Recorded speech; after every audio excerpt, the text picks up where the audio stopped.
Ramenons le gros bon sens chez nous. Au Canada, Pierre Poilievre, chef du Parti conservateur qui est en tête dans les sondages, a justement bien compris que pour régler tous les problèmes de la société, tu as juste besoin d'un petit peu de bon sens. C'est sur le gros bon sens, va couper les impôts. Mon plan de gros bon sens va couper l'aide à l'étranger. Notre système d'immigration sur le gros bon Un sens. plan de gros bon sens pour renforcer nos forces armées. Des voleurs derrière des barreaux. C'est ça le gros bon sens.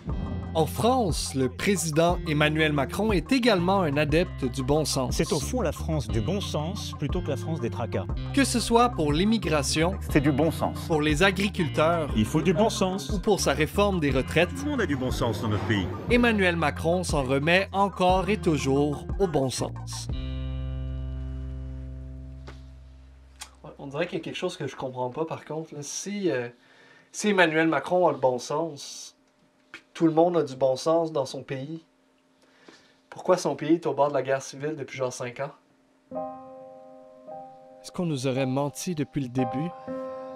Est-ce que le bon sens ne serait qu'une arnaque? Un vague argument démagogue pour imposer une décision politique tout en positionnant toute forme de contradiction comme étant opposée à l'intérêt collectif? Je dois avouer que j'étais complètement perdu. En 1995, au Canada, le politicien Mike Harris se fait élire avec comme promesse électorale une révolution du bon sens. The Common Sense Revolution is a plan of action to strengthen our province. 7 ans plus tard, il est tellement détesté par la population qu'il est contraint de quitter son poste en plein mandat. En 2018, au Québec, le premier ministre actuel, François Legault, se fait élire comme défenseur du gros bon sens. Moi, ce que je souhaiterais, c'est qu'on ait un gouvernement qui se préoccupe davantage du gros bon sens. Quelques années plus tard, ça va pas super bien.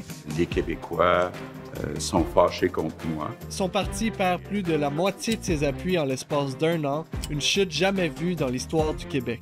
En France, l'ancien président Nicolas Sarkozy Avec pragmatisme et avec bon sens. et l'ancien premier ministre François Fillon J'ai appelé cela la révolution du bon sens. sont aujourd'hui tous les deux condamnés à la prison pour détournement de fonds publics. Oups!